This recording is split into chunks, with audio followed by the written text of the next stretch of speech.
about the topic for today that we have had. We have on the floor, we have 2 Samuel chapter 15.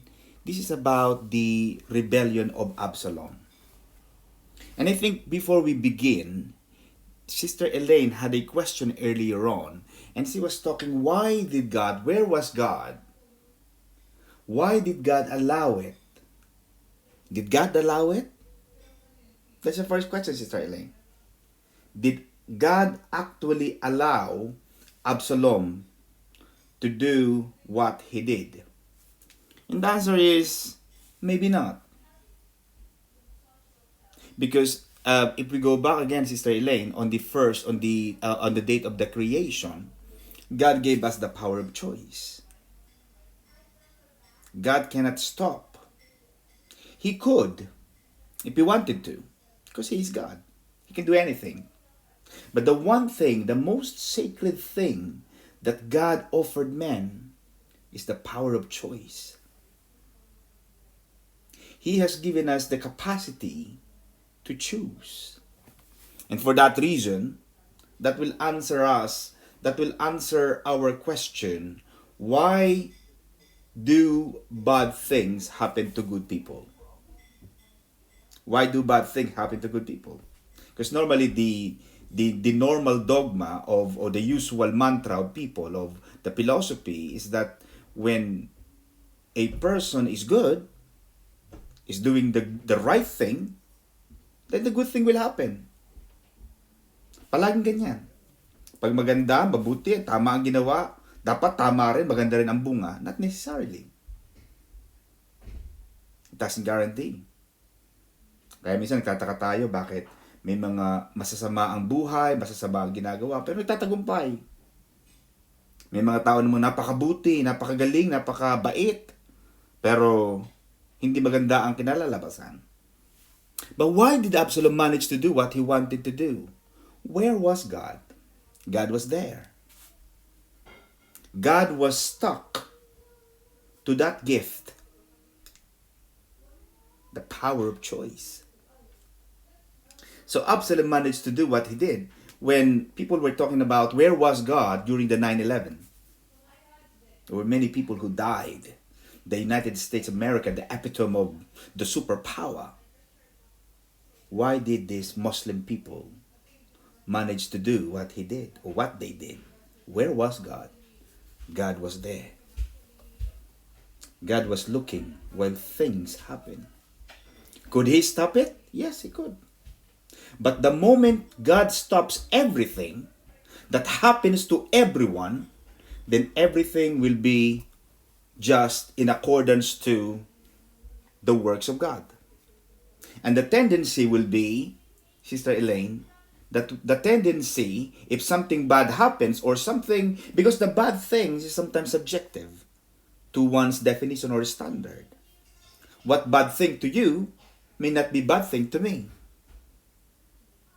What happened to Uriah, it was bad thing to him, but it was a different thing to the mindset, to the definition of thing to David. It was a good thing to David. You see? Do you understand, mga kapatid? So bad is depending on or subjective to whoever is making that definition. Ano ibig sabihin ko, mga kapatid? So, kung lahat na ng mga bagay ay i-stop ng Diyos para lang maging maganda, na wala na yung elements of free will. Naging controlled na yung zone. Pag pumasok ka, I'm driving now, pag pumasok ka sa isang street, may makikita ka na this city or this road is a controlled zone. Ibig sabihin, controlled. May mga camera. I'm driving my car. I used to have a car, Sister Alice, that says, even no matter how much I press on the clutch o yung silinyador na nagpapabilis sa sasakyan, but the car is controlled to up to a certain limit.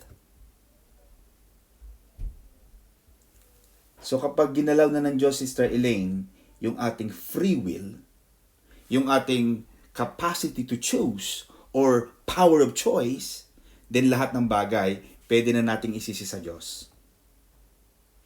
Kasi ginagalaw ng Diyos eh. Panginoon, di naman ako may gusto niyan eh. Ikaw kung may gusto niyan eh, disisihin mo ng Diyos. Sabi ng Panginoon, God will give you the power to choose. But you need to understand that you will get the consequences of whatever choice you made. Kaya sabi ng Panginoon, the life and death is in the power of your tongue. We have the right to choose. The right or the wrong. The good or the evil. Sabi ng Panginoon, it's in your hands. I'm not gonna tell you, but you know what is right. And you know what is wrong. Deuteronomy 28 verse 1 to 14. If you obey and hearken to the voice of the Lord your God, these good things, these blessings will come and overtake you.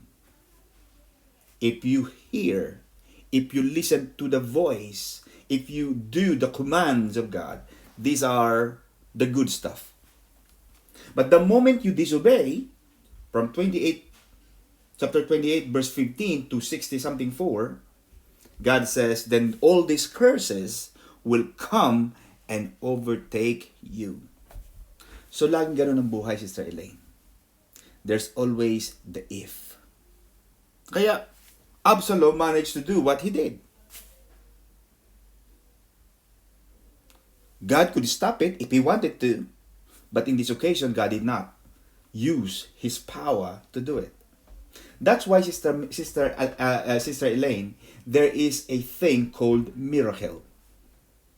The miracle is not the normal occurrence of things. Miracle happens when the acts of God intervenes to the normal occurrence of our daily lives. Kaya sabi, himala. Kasi ginalaw ng Diyos eh. May ginawa ang Diyos eh. Kasi kung walang ginalaw ang Diyos, mangyayari yung dapat mangyari all the time. Amen ba mga kapatid? Kung ikaw ay hindi nag-aral, very likely, mahirap ka. Kung wala kang kilala, wala kang connection, wala kang trabaho, hindi ka kakain. Kasi, wala kang kita. But sometimes God has to touch. God has to intervene. Yun ang tinatawag, Sister Elaine, na divine intervention. The divine intervention is the acts of God. This is where He intervenes. Without God's intervention, the normal things will always be normal. The usual answer will always be usual. Yung laging sagot, yung palagi ang sagot. But sometimes ginagalaw ng Diyos yun. Yun ang tawag doon, miracle. At yung miracle na yun, Sister Alice, you don't get it every single day. I'm talking about on the normal definition of miracle. Kasi may mga pastor nagsabi na every day is a day of miracle. Yes, our lives are miracle already. But for the purpose of our topic today, the miracle that I'm trying to emphasize is about the will of man. We have our own choices to make. But out of those choices, Sister Elaine, you get the consequences. So the consequences of our choice, of the bad things a person did, may mga tao kasi nangyayari na, ano yan eh, parurusahan niya ng Diyos. You see, Sister Alice, when Absalom did what he did, and we know it's very bad, we know it's evil, we know that it is so outrageous that David really could kill him. We know that Absalom was wrong. But you see, when a person did something bad or something evil, that person cannot just get away with it. The person cannot just keep killing or cannot just keep on scamming people. Yung mga scammers, yes, makaka-scam yan ng mga isa dalawa eh. But time and time again, magbasa ka ng mga dyaryo. Magbasa ka ng mga internet news. Time and time again. In fact, look at Princess Sino nga yung hari ngayon? Si Prince, was it Princess, no, Prince, Prince, son of Queen Elizabeth. Queen Elizabeth, who had,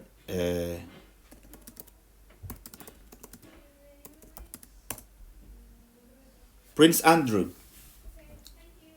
Prince Andrews, apparently is the favorite son.